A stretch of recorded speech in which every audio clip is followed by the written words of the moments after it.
LuxAir Jets is excited to announce the new, most convenient way to fly nonstop from Lexington to historic Saratoga Springs throughout the racing meet. We are now offering exclusive group packages on our luxurious private jets. Each package offers a once-in-a-lifetime experience that you can share with your friends, family, or business partners. Call for pricing and availability.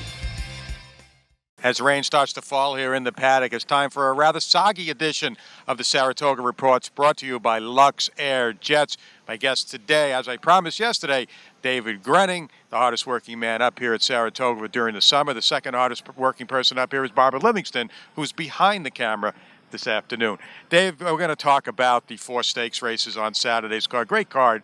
I mentioned it yesterday, not a claiming race in sight. Small fields, but very competitive races. We'll start with the Amsterdam. Just what's your thoughts on the Amsterdam? Well, you get Cold Front, who's very impressive for Todd Pletcher, winning his first 2 starts, one in Keeneland, one at Belmont Park. The horse has the pedigree, Stay Thirsty, out of a Mindchef mare to indicate that he'd want to go longer, but Todd's not going to try and reinvent the wheel here. The horse has sprinted well twice, so we're going to keep him sprinting at least for now. I could see this horse being a one-turn mile type of horse later on. He's been brilliantly quick in his 2 races, and he's definitely the horse to beat. You got a horse from your neck of the woods, Mo Cash, shipping up here from Florida. I spoke to the trainer, Ronald Spat, so I'm sure you know better than I do. He said he wasn't necessarily planning to run in this horse, but he said he got a bunch of calls from jockey agents based in New York when the nomination sheets came out and said, "We'd like to ride your horse." He goes, "What horse?" He goes, "Mo Cash." He goes, "Is he nominated?" "I didn't nominate him. The owner did." So the horse fits. He ran a very good second to a nice horse in 3 rules in the carry back last time out. The horse, what I like about him is he was on the lead last time, but I don't think that's his preferred running style. He'll probably come from off the pace in a race that looks like it has a lot of speed in it. Jim Dandy's the feature on the card, but the Vanderbilt's the only Grade 1, and it's an awfully competitive race.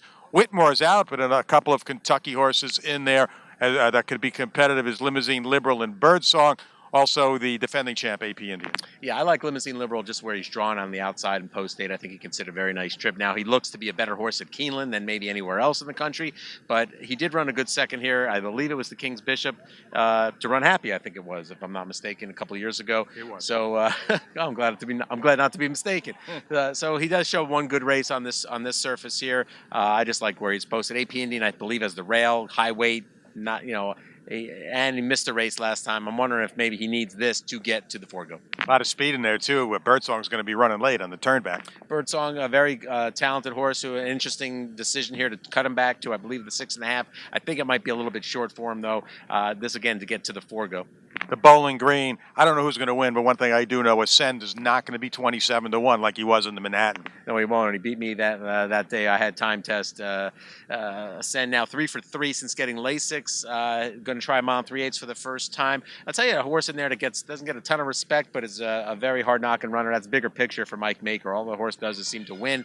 He won the UN at 10-1 at a mile and 3/8. Won the Red Smith last year at 9-1 at Aqueduct at a mile and 3/8. I think this distance fits him. He doesn't seem to have a particular type of course, so if this rain continues and it's soft or good, he can handle that. If it all of a sudden gets dry and hot and we get firmed up, he can handle that. He's also a horse that can run either on the lead or come from off the pace. I think his versatility gives him a bit of an edge. The other horse in there is Sadler's Joy, who I thought is turning into a very nice marathon-type horse. Mile and a quarter might have been a little bit short for him last time out in the Manhattan when he was third.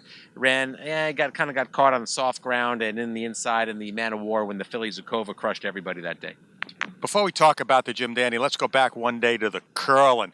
3-year-old races, 2 big 3-year-old stakes 2 days in a row. There's only 5 horses in the Jim Dandy. What's up with the Curlin running on Friday, maybe taking some starters away from the Jim Dandy? Well, it's been a useful race over the past couple of years. You had horses like a Fleet Express and VE Day, I think, come out of that race and do well in the Travers. It's for horses that their connections would like to get one more start into before having to take on the big boys in the stakes. I think what hurt the Curlin this week in terms of field size is they ran an allowance race on Wednesday that Fayek won. You had Emancipation in there. You had another 3-year-old. So you had 3 3-year-olds in an allowance race. The Curlin is basically in an allowance race. You have the Jim Dandy on Saturday with the Derby and Preakness winner, and you have the Haskell on Sunday where that only drew 7, but it drew a solid 7. But that's $1 million and it's a Grade 1. All I got to say about the Jim Dandy, Derby winner, Preakness winner, you already said it. Who do you like? I'll go with the Preakness winner, Cloud Computing, just because I think he might work out a better trip. I think there's more upside to him. Always Dreaming has to prove that the Preakness wasn't a fluke in terms of having too many races, and he's recovered from it. He's only had 4 works since. He's been working well, but only 4 breezes since. He's on the rail. I think Cloud Computing is going to sit off get the trip behind Always Dreaming, who I think will get pressed by Pavel or the other way around. A horse that I have no idea why he's here. He won a 6-furlong race 4 weeks ago at Santa Anita. Now he's running against the Derby and Preakness winner in a 1 1/8 race here. Hopefully the rain at Sulkingus now will get out of here. We'll have a fast track, firm turf course for Saturday. We will be back tomorrow, though, here on the Saratoga Report. Going to try to have my colleague Mike Vesey here to go over what Dave and I just talked about, those races anyway, from a clocker's standpoint. So you'll be here with us tomorrow, too. The Saratoga Report, drf.com.